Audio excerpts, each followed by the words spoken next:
Hello everyone and welcome to the new look Let's Talk Criterion. As you can see from our opening titles, we've gone up market. This edition will look at new releases and forthcoming releases in the US and the UK for the month of April. And I'd like to also welcome all our new subscribers that have joined us in the last few weeks.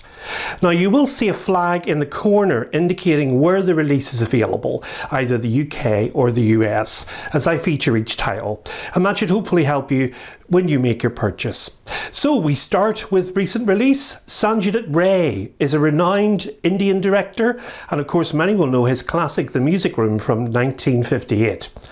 Now Chara Latta is made a few years later in 1964, and it's the story of a woman's artistic and romantic yearning taking place in the late 19th century in pre-independence India.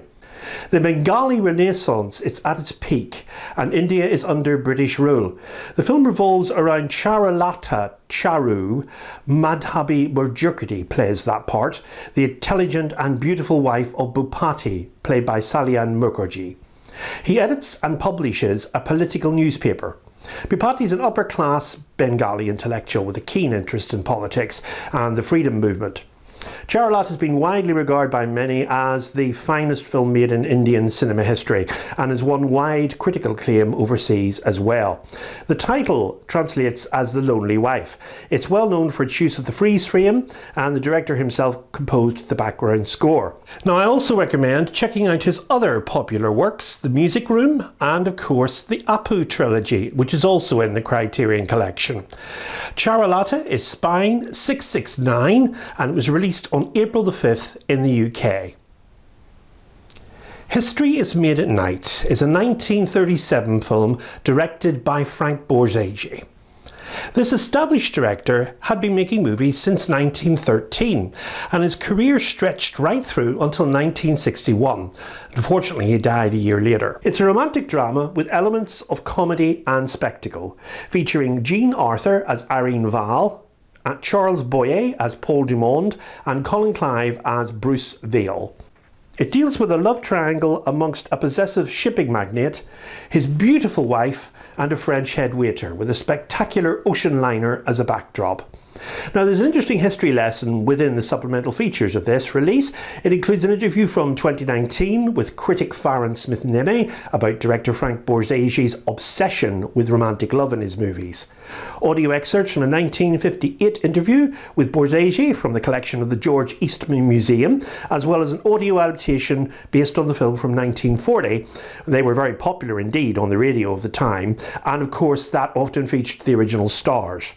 So that's History at Night, Spine 1072, and it's available in the US Criterion collection from April the 13th.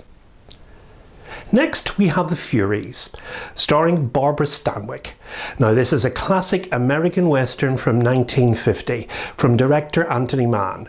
It's been available in the Criterion collection as a DVD, in fact since 2008, but it now gets a well-earned upgrade to Blu-ray. Now the other bonus is the original book the screenplay was based on is also included in that pack. It featured Walter Huston in his final film performance as T.C. Jeffords. The film was a financial failure for Paramount Studios on release, but it still remains a firm favourite to this day, despite its poor box office performance. In 1870s New Mexico territory, megalomaniacal widowed ranch owner T.C. butts heads with his firebrand of a daughter, Vance, played by Stanwyck, over her dowry, choice of husband, and finally the ownership of the land itself. Sophisticated in its view of frontier settlement and ablaze with searing domestic drama, The Furies is an often overlooked treasure of American cinema, boasting Oscar-nominated cinematography and vivid supporting turns from Judith Anderson, Wendell Corey and Gilbert Roland. So The Furies is spine number 435. Bong Joon-ho is a Korean Oscar-winning director. He took the awards season by storm with Parasite, which brought him into the film mainstream, but of course he's been making features for some years before, with titles like Snowpiercer and Mother getting recognition. His other major work is Memories of Murder, made in 2003, it co-written and directed by Bong Joon-ho. It's loosely based on the true story of Korea's first serial murders, which took place between 1986 and 1991 in Hwangseong, Gyeonggi Province. Song Kang-ho and Kim Sang-young star as Detective Park and Detective So, respectively. Two of the detectives trying to solve the crimes. The cleverness about this film is the way it blends the familiar crime genre with social satire and comedy, capturing the all-too-human desperation of its key characters.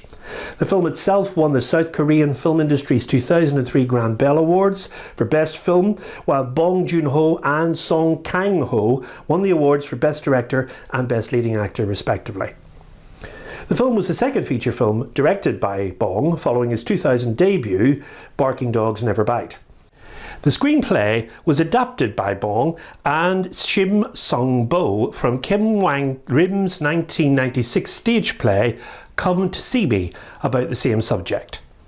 Memories of Murder is finally available from the Criterion Collection on Blu-ray, and it will tap into the massive fan base already existing for Bong Joon-ho's work.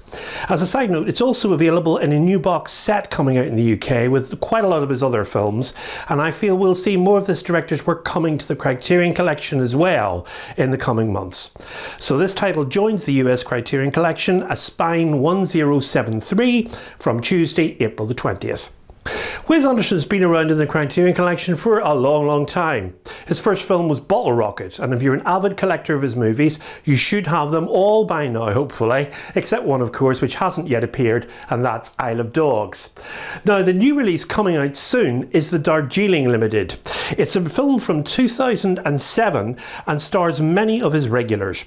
Owen Wilson, for instance, Jason Schwartzman, Bill Murray, and Anjelica Huston star, but it introduces Adrian Brody, who was a new casting choice for Wes Anderson films at that time. Of course, he's since appeared in Grand Budapest Hotel and a voice actor in The Fantastic Mr. Fox, and he'll also appear in The French Dispatch later this year. So he's become a firm Wes Anderson favourite. A businessman in India fails to catch his train, called the Darjeeling Limited, as it pulls out of a station. He's beaten to it by a younger man, Peter Whitman, played by Adrian Brody. Peter reunites with his brothers Francis, played by Wilson, and Jack, played by Schwartzman, on board, the three not having seen each other since their father's funeral a year earlier. Now, I suggest on this release you watch Hotel Chevalier. It's a 13-minute short from 2007. It acts as a sort of prologue to the film, and the good news is you don't have to look very far for it because it's already on the Blu-ray as a supplement. Now, many don't rate this film as highly as his other work, but it still has familiar, quirky humour always associated with this accomplished director. Much of the film was shot in Jodhpur in Rajasthan, and the Himalaya scenes were shot in Udaipur. The opening scene of the film was also shot on the streets of Jodhpur itself. He also featured many popular Indian actors in the movie.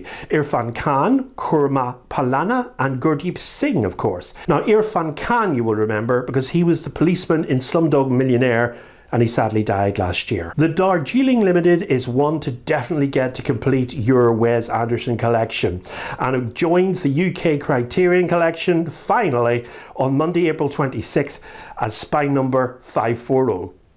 Also, I have to give a special nod to another UK release out on the same day as this, and that of course is Mike Leigh's Secrets and Lies, Spine 1070. I featured that in more detail in my last video because the US release of that came out last month, but it's still one I strongly recommend you add to your collection. Irma Vep is a 1996 film directed by French director Olivier Assayas, and it follows the premise of a film within a film. Now, it's been done before, but this director brings his own unique style to this affair, and as we've seen before in Cold Water and Personal Shopper. Now, Irma Vep stars Maggie Cheung, a Wong Kar-wai favourite of course, as herself, playing another character, Irma Vep, in a story about the disasters that results as a middle-aged French film director played by Jean-Pierre Lelot, and his attempts to remake Louis Feuillad's silent film Les Vampires. Now, René, the director, brings in Chinese star Maggie Cheung, of course, to play Vep. But unexpected roadblocks arise on the set. Maggie doesn't know any French, and she's pursued by obsessive lesbian crew member Zoe, Natalie Richard, and her character's criminal ways begin to slowly rub off on her. Now once again, Maggie Cheung gives a very, very good performance as herself, playing Irma Vep. No mean feat, believe me. This title is Spy Number 1074, and it's available in the US Criterion Collection from Tuesday, April 27th. So that's it for this edition of Let's Talk Criterion. In the May edition, we have Amy Heckerling's comedy from the 80s, Fast Times at Ridgemont High. Merrily We Roll Along, the 1930s classic from female director Dorothy Arzner. Trances, a film from Morocco. Flowers of Shanghai. Masculine Femina by Jean-Luc Godard. And Nightmare Alley with Tyrone Power. As well as some recent purchases I made for myself. Until the End of the World by Wim Wenders. Shallow Grave from Danny Boyle, and Children of Paradise, a film hailed by many as the best French film ever made. So until I see you next, keep watching those movies. There's so much to see out there, and keep safe.